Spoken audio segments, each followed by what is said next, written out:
se van de mal en peor y se hace necesario una palabra para estos tiempos. Escuche esta prédica de la mano del predicador y maestro Jonathan. Hola, ¿qué tal mis amigos? Les saluda su hermano y amigo Jonathan Otaño, y en esta ocasión, como siempre, contento de poder compartir con ustedes un video más para nuestro canal. Hoy le traigo un tema muy interesante y a la vez muy controversial, pues estaremos hablando acerca del tema cómo se salvaban aquellos que no escucharon el nombre de Jesús. ¿Cómo se pueden salvar aquellos que nunca escucharon el nombre de Jesús?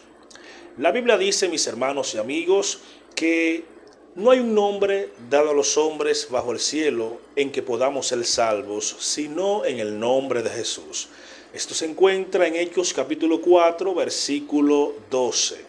No hay un nombre, Pedro hablando, bajo el cielo dado a los hombres en que podamos ser salvos, sino en Cristo Jesús. Y es bueno recordar que cuando hablamos de nombre, no simplemente estamos refiriéndonos al nombre como tal, Jesús, Yeshua, como se le conoció al Mesías viviendo aquí en la tierra, ya que muchas personas se llaman Jesús, muchas personas se llaman Yeshua o Yehoshua en la cultura bíblica. Pero cuando Pedro habla aquí acerca del nombre, está hablando de la autoridad. Podemos relacionar este texto también con lo que Pablo escribe en Filipenses capítulo 2, que habla de la humillación y exaltación de Jesús, que dice él, en siendo en forma de Dios, no escatimó el ser igual a Dios como cosa que aferrarse, sino que se humilló hasta lo sumo, tomando forma de siervo, y estando en la condición de siervo, se humilló hasta la muerte y muriendo en forma de cruz. Por eso y por esa humillación, Dios los exaltó sobre todas las cosas, dándole un nombre que es sobre todo nombre, para que en el nombre de Jesús se doble toda rodilla de lo que están en el cielo, en la tierra y debajo de ella. Bien, aclarado este punto, es bueno que sepamos que la Biblia taxativamente, claro y contundentemente dice que solamente a través del nombre de Jesús podemos ser salvos en esta dispensación, en este tiempo que estamos viviendo. Varios versículos de la Biblia así lo atestiguan, que solamente a través del Mesías de Israel, de Jesús, a quien reconocemos como Mesías, es que podemos llegar al Padre. El mismo Jesús, en Juan capítulo 14, versículo 6 dice, yo soy el camino, la verdad y la vida. Nadie viene al Padre si no es por mí. Y esto puede sonar exclusivista, y de hecho lo es, porque Jesús fue el elegido del Padre para cumplir con todos los requisitos de la ley y así cumplir también con todos los requisitos para ser el Mesías. Recordemos también que cuando Jesús fue a bautizarse, se bautizó, una voz del cielo se escuchó diciendo, he aquí mi Hijo amado, en el cual tengo complacencia. También se repite ese mismo acto, esa misma voz en Mateo capítulo 17, en el monte de la transfiguración, cuando Jesús junto aparecen Elías y aparece Moisés hablando acerca de lo que Jesús iba a padecer. Aparece esa voz del cielo y dice, he aquí mi Hijo amado en el cual yo me complazco. Y son tantos los versos que atestiguan que Jesús es el escogido del Padre para rescatar la humanidad. Pablo habla en Romanos también presenta a Cristo como el segundo Adán, como una nueva creación. Por eso puede decir en los Corintios, de modo que si alguno está en Cristo, nueva criatura es. He aquí las cosas viejas pasaron, todas serán hechas nuevas. Tenemos tantos textos que nos atestiguan que Jesús es el escogido del Padre para dar salvación y vida eterna a todo aquel que en él crea. Jesucristo también declaró en una ocasión, yo soy la resurrección y la vida. El que cree en mí, aunque esté muerto, vivirá. Son tantas las promesas, son tantas las referencias bíblicas de que Yeshua, de que Jesús es el escogido del Padre para traer salvación y vida eterna a la humanidad. Y es cierto que hoy en día pues hay diferentes corrientes que no aceptan que solamente en Jesús pueda haber salvación. No aceptan que solamente en Jesús pueda acceder el hombre al Padre. Y tanto es así que inclusive hay personas con muchos conocimientos que no podemos negar, con mucha ciencia y sabiduría, que no aceptan que solo a través de Jesús podamos llegar al Padre, sino que han buscado un camino diferente de conocimiento, un misticismo, una ciencia, un camino nuevo para llegar al Padre sin la necesidad de Yeshua, de Jesús. Y esto es peligroso, porque entonces están desechando la única fuente de salvación provista por el Padre para este mundo, para esta tierra, para cada uno de nosotros. Pero vamos al tema central. Si solamente en Jesús podemos tener salvación, entonces, ¿qué va a hacer Dios con aquellas personas que vivieron antes de Jesús? Con aquellas personas que no tuvieron nunca acceso al nombre de Jesús antes y después de Él.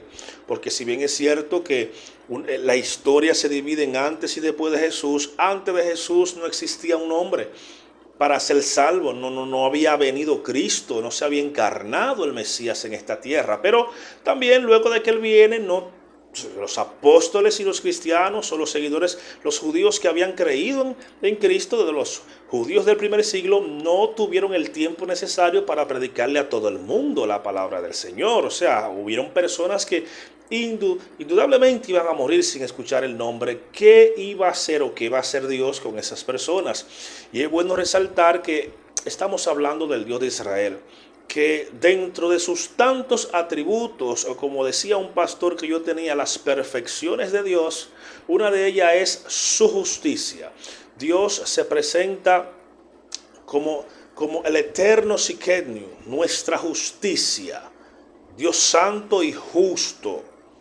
Entonces, un Dios santo y justo, podemos entender que no llevaría a la perdición a alguien que nunca escuchó acerca del nombre de Jesús. Bueno, por lo menos los judíos tenían la Torá, tenían la ley, tenían un sistema de creencia que le permitía acercarse a Dios.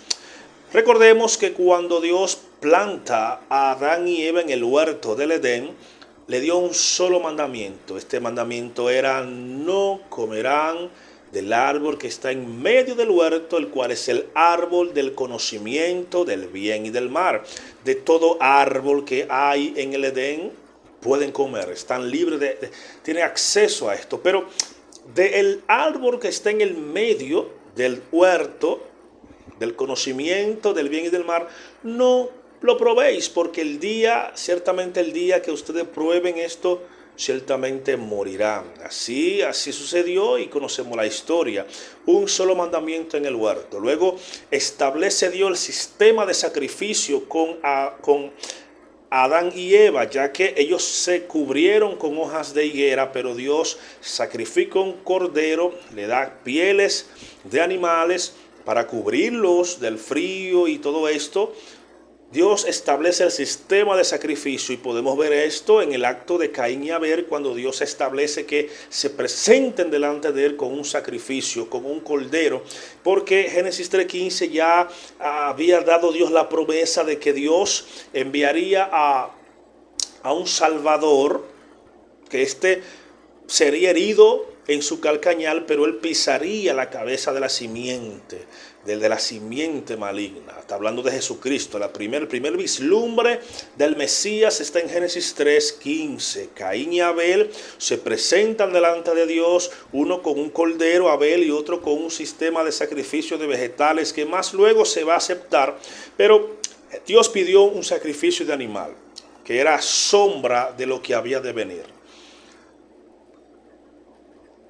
Otro mandamiento que Dios le da, no hay mandamiento escrito, nada de eso. Vamos a ver qué nos enseña el apóstol Pablo de lo que posiblemente podría suceder con aquellas personas que nunca escucharon el nombre de Jesús, que no tenían un sistema de ley, cómo Dios va a juzgar a esas personas desde Adán y Eva hasta donde lleguemos en esta historia. Esto es muy interesante, pero también dije, es muy controversial porque hay dos vertientes. Algunos creen que esto nada tiene que ver con lo que voy a hablar en esta hora. También digo, lo que voy a explicar no es cátedra, o sea, no es que eso es así. Yo, como ser humano y como todos, puedo equivocarme, puedo estar equivocado. Simplemente voy a presentar lo que el apóstol Pablo presenta en la Biblia de lo que podría pasar con aquellos que no tuvieron acceso a Dios, ni a un sistema de sacrificio como lo fue la Torá, ni un sistema de salvación como lo tenemos ahora, que es a través del nombre de Jesús. Quiero que me acompañe a Romanos capítulo 2. Romanos capítulo 2, versículo 12 dice lo siguiente: porque todos los que sin la ley pecaron, sin la ley también perecerán. Y todos los que en la ley o dentro de la ley pecaron, por esa misma ley serán juzgados. El versículo 13 dice: porque no son los oidores de la ley los justos ante Dios, sino los hacedores de la ley serán declarados justos. Esto es importantísimo, mis hermanos. Sigue diciendo: porque cuando los gentiles que no tienen ley, escuche esto, Pablo está declarando que los gentiles no tienen acceso a ley. ¿Quiénes son los gentiles? Los gentiles son aquellas personas que no son judíos, que no son descendientes directos de Abraham, de Isaac y sobre todo de Jacob, pues de Jacob viene Judá y de Judá vienen los descendientes que conocemos como judíos. Amén.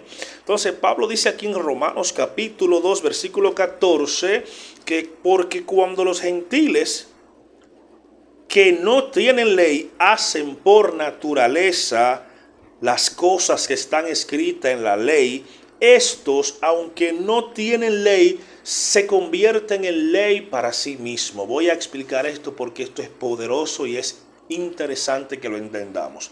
Aquí el apóstol Pablo está diciendo, mira, es cierto que los judíos tienen la ley, los pactos, las promesas, todo se le dio como depósito a Israel, pero cuando un gentil, o sea, uno de las naciones, un goín, como le conocen en la cultura hebrea, cuando un goín, un gentil, hace por naturaleza lo que está escrito en la ley, estos, aunque no tengan una ley escrita, se convierten en ley para sí mismos.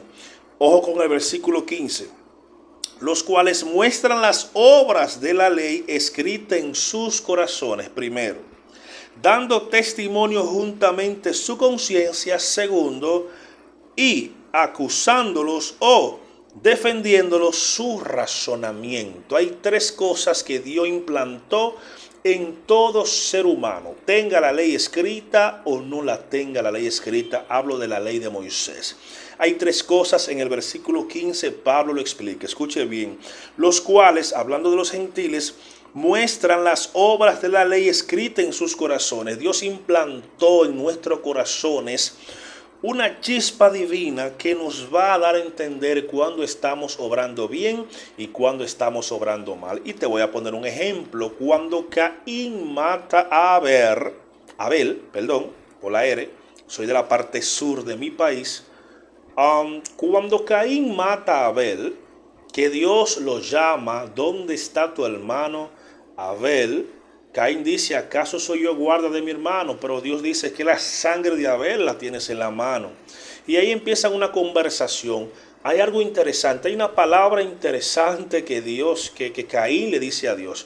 Y es que sucederá que quien me encuentre me va a asesinar. Primero nos está diciendo Caín que hay más personas, porque según el relato de Génesis capítulo 5, versículo 1 en adelante, en la genealogía de Adán, se nos dice que Adán y Eva tuvieron hijos e hijas, muchos hijos, muchas hijas, solamente que la historia siempre se enfoca en personajes principales, pero no quiere decir que los secundarios no existan. En fin, Caín dice que ciertamente el que me encuentre me va a matar. Dios le dice, no será así, sino que cualquiera que te encuentre y te hiciese daño será maldito 7 veces.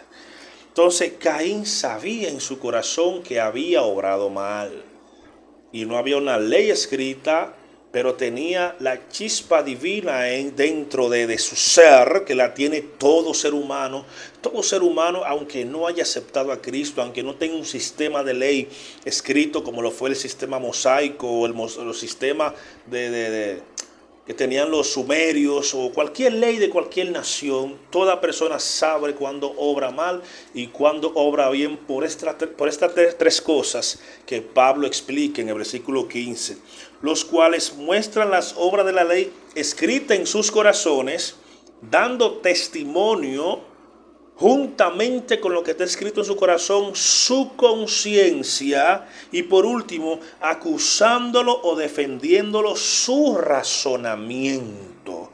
El versículo 16 dice: en el día en que Dios juzgará por medio de Jesús, el Mesías, los secretos de los hombres conforme al evangelio que yo le predico. ¿Qué está diciendo Pablo en estas escrituras? Que Dios juzgará a todo el mundo conforme a lo que ha puesto en su corazón, conforme a su conciencia y conforme a su razonamiento. Pero vamos más para atrás, en el capítulo 1, versículo 18, escucha lo que Pablo dice: porque la ira de Dios se revela desde el cielo contra toda impiedad e injusticia de los hombres que detienen con injusticia la verdad de Dios. Porque lo que de Dios es conocido es evidente para ellos, pues Dios se lo ha mostrado, se lo ha manifestado. ¿Por qué? Dice: porque las cosas invisibles de Él, su eterno poder y su deidad, se hacen claramente visibles desde la creación del mundo, entendiéndose por medio de las cosas hechas, de modo que no tienen excusas. ¿Qué está diciendo el apóstol Pablo, mis hermanos y amigos? Que desde el inicio de la creación, si hay una creación, hay un creador. Detrás de toda obra hay un arquitecto. Y desde Adán y Eva, Caín y Abel, Set y toda la descendencia de Adán, estoy seguro que Dios le mostraba que hay un Dios por el sistema de sacrificio que le abrió ahorita, creador de los cielos y de la tierra, que creó todo lo que existe. Pero ¿qué pasó con la generación que desde Adán se corrompieron? Desde Adán cada quien fue buscando su propio camino, fue haciendo su propia vida, todos alejados de Dios. De tal manera que la generación antidiluviana se corrompió tanto y se alejó tanto de Dios, que dice Génesis capítulo 6 que cuando Dios miró las naciones, cuando Dios miró la humanidad, dice que le dolió en su corazón lo que estaban haciendo los hombres, y decidió Israel de la tierra todo vestigio de ser humano, excepto Noé y su familia. ¿Por qué? Porque halló gracia en Noé, pero toda la generación se había apartado de Dios, se había apartado de los mandamientos. ¿Qué estaba pasando con esa generación? Lo que dice el versículo 21, porque habiendo conocido a Dios, porque sabían de Dios, dice, no lo glorificaron como a Dios ni le dieron gracia, sino que se entregaron a vanas especulaciones, y su necio corazón fue entenebrecido. ¿Qué pasa cuando nosotros, los seres humanos, nos entregamos a vanas especulaciones como hay hoy en día? Son tantas las teorías tontas y locas que hay acerca del origen del universo, que ya, óyeme, han cauterizado tanto el corazón de los seres humanos, que dice aquí que su necio corazón fue entenebrecido.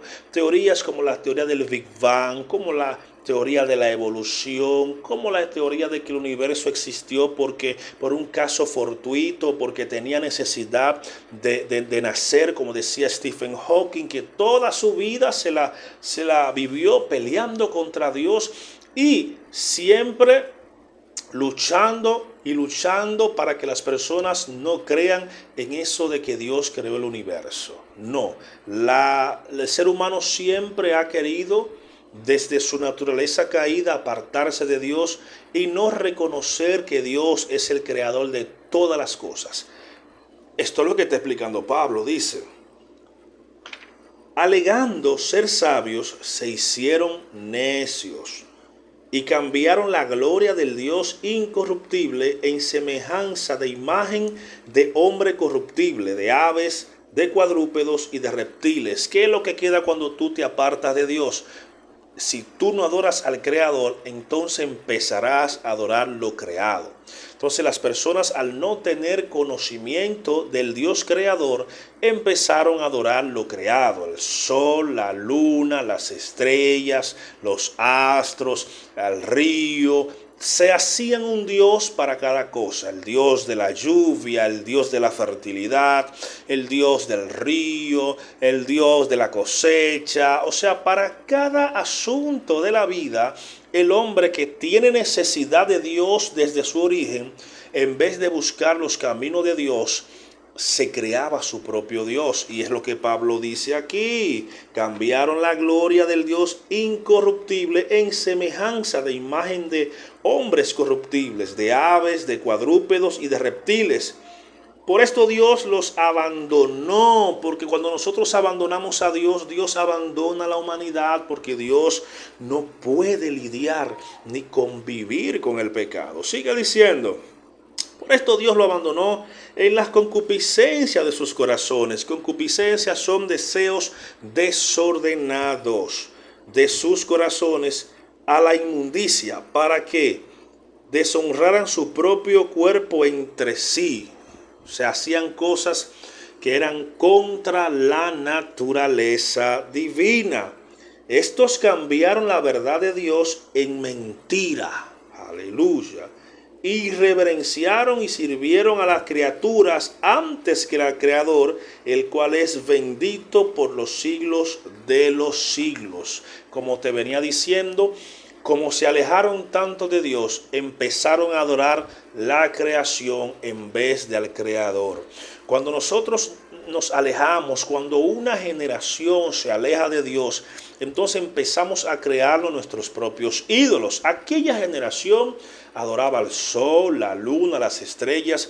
Esta generación del siglo XXI, una generación del conocimiento, la generación de la ciencia, que ha idolatrado la ciencia por encima de Dios. Ahora su Dios es la ciencia, su Dios es el conocimiento, su Dios es el dinero, su Dios es el descubrimiento, cualquier cosa con tal de no reconocer lo que dice Pablo, al Creador, el cual es incorruptible, al Creador, el cual es el que creó, valga la redundancia, todas las cosas. Sigue diciendo Pablo: estos cambiaron la verdad de Dios en mentira y reverenciaron y sirvieron a la criatura antes que el Creador, el cual es bendito por los siglos de los siglos. Por eso Dios lo abandonó a pasiones vergonzosas, pues aún sus mujeres cambiaron el uso natural del sexo, por el cual es en contra de la naturaleza. Es lo que pasa cuando nos alejamos de Dios.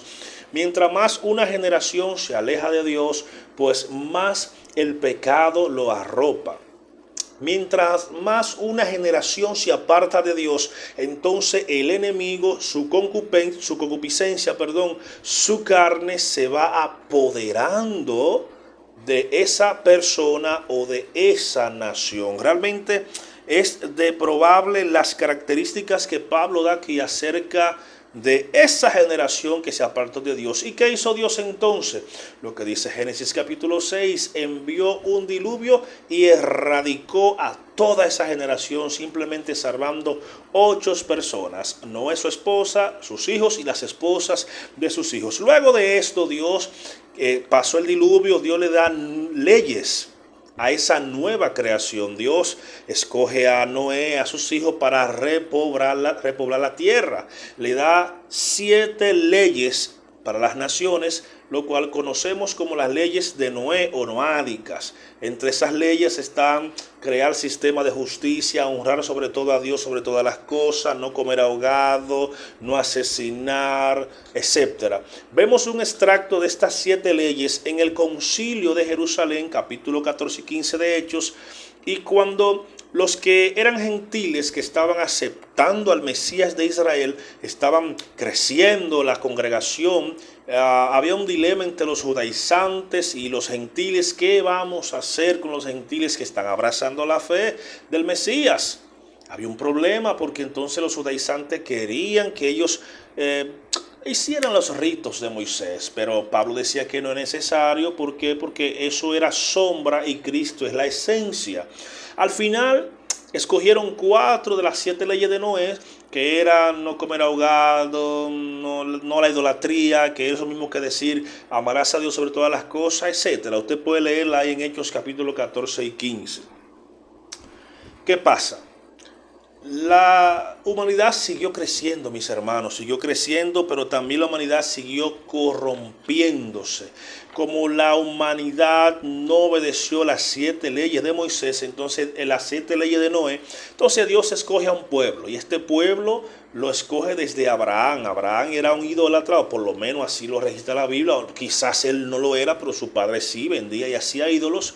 Dios llama a Abraham desde Ur de los Caldeos, lo llama en el capítulo 12, se le presenta como el Dios todosuficiente, el Dios todopoderoso. De Abraham viene Isaac, de Isaac viene Jacob, de Jacob vienen las 12 tribus, de esas 12 tribus viene Judá. Moisés, pues Dios lo usa para darle el sistema de leyes, como le dije al principio, que iba a servir para que cuando un israelita o un hebreo pues cometiera un pecado, existían 5 animales que Dios permitía para el perdón, o por lo menos para cubrir esa falta, que era el becerro, el cordero, el cabrito, la tórtola y la paloma. Eso va a depender del estatus económico de la persona que cometiera la falta. Y esto duró muchos años, el sistema mosaico. Todo el que cumpliera, dice Hebreo, todo el que cumpliera esto sería un sadik. Un sadik es un justo. Una persona justa era una persona que cumplía hasta donde podía con los requerimientos de la ley. Recordemos que Pablo dice que la ley era como un espejo. ¿Qué pasa? La ley en sí misma lo que hacía era reflejar el pecado de las personas, no quitarlo. O sea, la ley te decía: no matarás, no robarás, no cometerás adulterio, no vas a desear la mujer de tu prójimo, honrarás a Dios sobre todas las cosas, santificarás la fiesta, honrar al Padre. O sea, la ley en sí, los 10 mandamientos son el corazón de la ley, pero en sí la ley tiene 613 mandamientos, la mayoría positivos, la mayoría negativos. Pero la ley simplemente presentaba el problema, no había forma de solucionar ese problema. Esos sacrificios lo que hacían era cubrir el pecado hasta que Dios envíe un Goel, un sacrificio perfecto, una persona que sería capaz no solamente de cumplir a cabalidad la ley y los requerimientos de la ley, sino que también daría la correcta interpretación. Pero no solamente eso, sino que con su vida, su muerte y resurrección, no solamente nos iba a mostrar que éramos pecadores, sino que nos daría el camino correcto para caminar de tal manera que Dios se sienta agradable de nosotros, y nos daría la fuerza para combatir el pecado que no lo hacía la ley. Esa fuerza venía del Espíritu Santo que fue prometido a Israel en Joel capítulo 2, versículo 26 al 28. Dios le prometió que llegaría una temporada gloriosa donde el Espíritu de Dios no solamente se iba a derramar sobre ciertas personas como pasaba en el Antiguo Testamento, que era derramado sobre reyes, profetas, sacerdotes y personas especiales y exclusivas. No.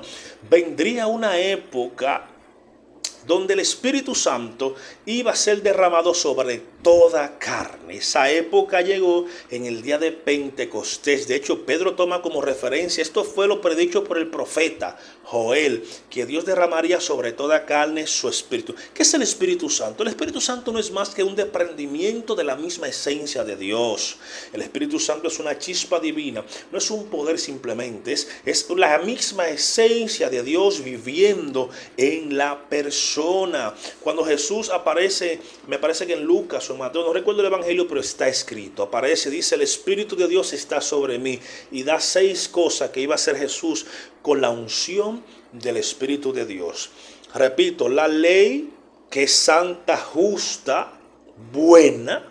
Dice Pablo, la ley es santa, justa y buena porque la ley presenta nuestra condición pecaminosa, presenta nuestra condición de humanidad caída, y además, sobre todo, la ley representa el corazón y el deseo de Dios, pero la ley no podía quitar los pecados. El libro de los Hebreos dice que la ley no quitando los pecados, sino cubriéndola, Jesús pudo no solamente cumplir a cabalidad la ley, sino que nos dio la correcta interpretación de la ley, pero no solamente eso, sino que murió, resucitó y nos dio el poder del Espíritu Santo para no solamente reconocer que somos pecadores, sino que podamos vencerlo con el poder del Espíritu Santo. Por eso el mismo Jesús, y hago un paréntesis, el mismo Jesús fue llevado al desierto por el Espíritu. No para ser tentado, como dice la traducción de Reina Valera, no. Fue llevado por el Espíritu. ¿Para qué? Mira, los 40 días, o el número 40 representa 3 cosas en la cultura hebrea: preparación, renovación y nuevas fuerzas. Jesús fue llevado por el Espíritu Santo para ser preparado en el desierto, iban a ser una nueva temporada y una renovación donde Jesús empezaría su ministerio, como dice el mismo libro de Lucas y Mateo, que Jesús bajó en el poder del Espíritu Santo para poder vencer las tentaciones. Eso es lo que hace Jesús, nos imparte el Espíritu Santo para que podamos vencer la tentación, no solamente para que veamos el pecado como la ley y un espejo, sino que para que podamos vencerlo. Gloria sea a Jesús. Ahora bien, el tema en cuestión es cómo iban a ser salvos los gentiles. Ya yo le di una pauta en Romanos capítulo 2, versículo 14, y lo voy a repetir.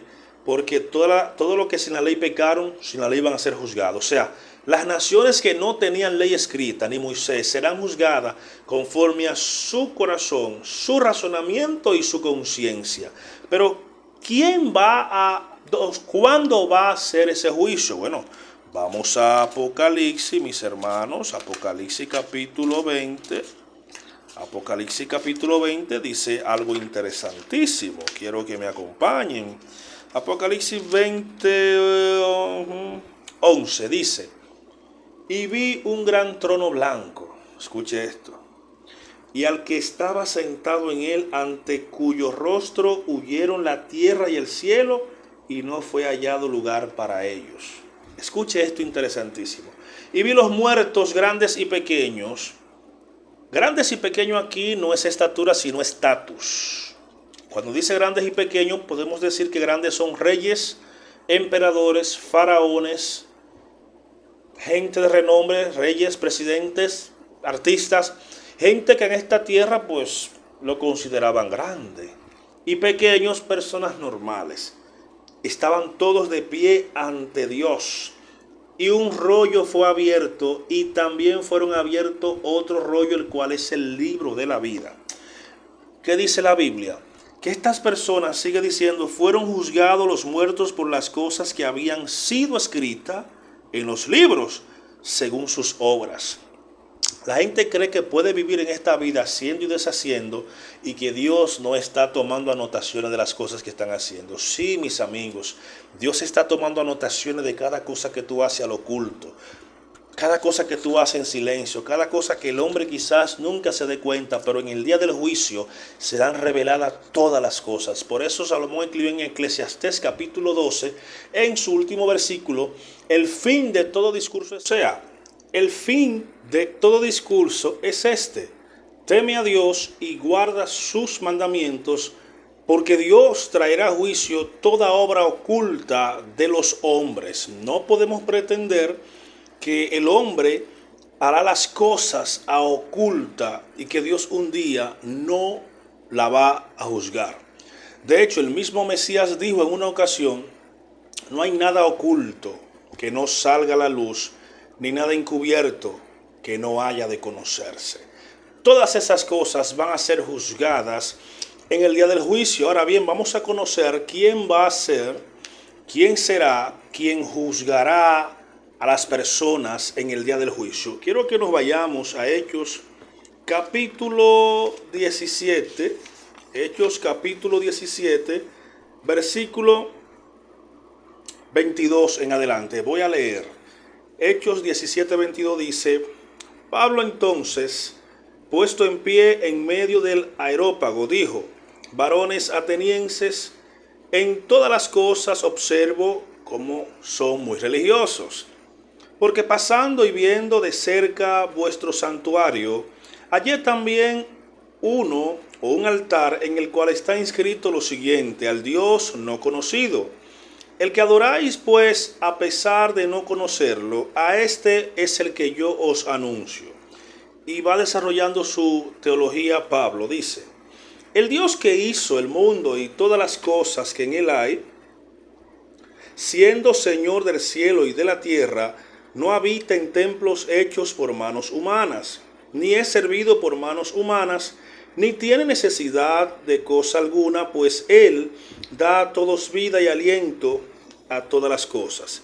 Y de uno, o sea, de Adán, hizo todo el linaje de los hombres para que habiten sobre la faz de la tierra, prefijándoles el orden de los tiempos y los límites de su habitación, para que busquen a Dios por si tal vez palpando puedan hallarlo, aunque no está lejos de cada uno de nosotros, porque en él vivimos, nos movemos y existimos, como incluso algunos de vuestros poetas han escrito, porque linaje suyo somos. Dice: siendo pues linaje de Dios, no debemos suponer que la divinidad sea semejante a oro, plata o piedra, escultura de arte y de imaginación de hombre.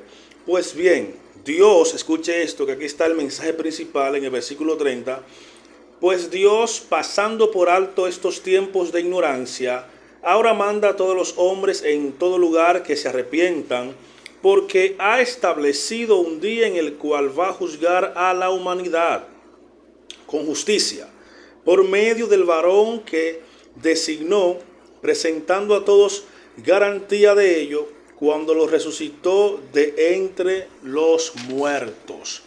Entonces, ¿quién será que va a juzgar a los seres humanos, a la humanidad? Aquí el apóstol Pablo dice que quien juzgará a los seres humanos es el mismo Jesucristo. Acabamos de leer en Apocalipsis 20, 11 al 15, que los libros fueron abiertos y otro libro fue abierto, el cual es el libro de la vida. Esos libros que fueron abiertos, ahí están escritas todas las cosas que los hombres hacen, todas las obras de los hombres. Jesucristo, estando en el trono que Dios le ha dado para juzgar a la humanidad, va a juzgar a cada uno de ellos por su razonamiento, su chispa divina y su conciencia. Cristo, según el apóstol Pablo, es el varón que Dios ha designado. ¿Para qué? Para que juzgue a cada uno de los hombres. Y lo juzgue con justa justicia, no basado en la apariencia, no basado en el clientelismo, no basado en que yo te conozco. No, Jesús va a juzgar a todos los hombres de una manera justa. Así que mis hermanos y amigos que me escuchan en esta hora, sepa que Jesús te juzgará a ti y me juzgará a mí con justa justicia. Pero aquellos que hemos aceptado a Jesús como nuestro abogado, nuestro Salvador, ya Dios dice que estando pues en Cristo Jesús, pasamos de condenación a salvación. Ya Dios no toma en cuenta nuestros pecados, y cuando nos ve a nosotros, pues ve la imagen, el sacrificio, la justicia de Dios impregnada, imputada en nosotros.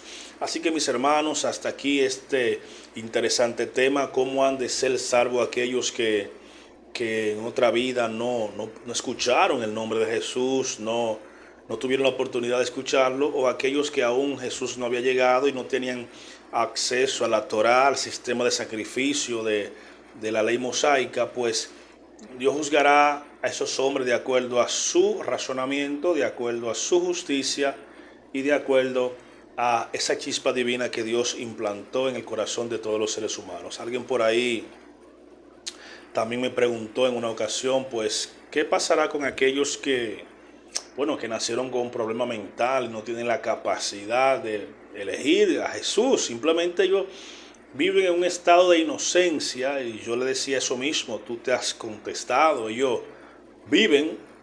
Esas personas viven en un estado de inocencia que no saben discernir entre lo que está bien y lo que está mal. Yo acabo de decir que el apóstol Pablo enseña que Dios juzgará a los hombres de acuerdo a su conciencia y su razonamiento, y prácticamente estas personas no razonan, no tienen dominio de su raciocinio. Yo entiendo que Dios será justo con ellos y que tomará en cuenta esa situación, porque Dios sabe todas las cosas. Dios sabe todas las cosas. Eso es lo único que puedo decir. No puedo irme más allá de las Escrituras. Simplemente entiendo y supongo que Dios, que todo lo sabe, encontrará una salida justa para estas personas. Así que, mis hermanos, Dios les bendiga, Dios les guarde. Deseo que la paz de Dios, que sobrepasa todo entendimiento, esté con ustedes y con cada uno de su familia. Shalom para todos.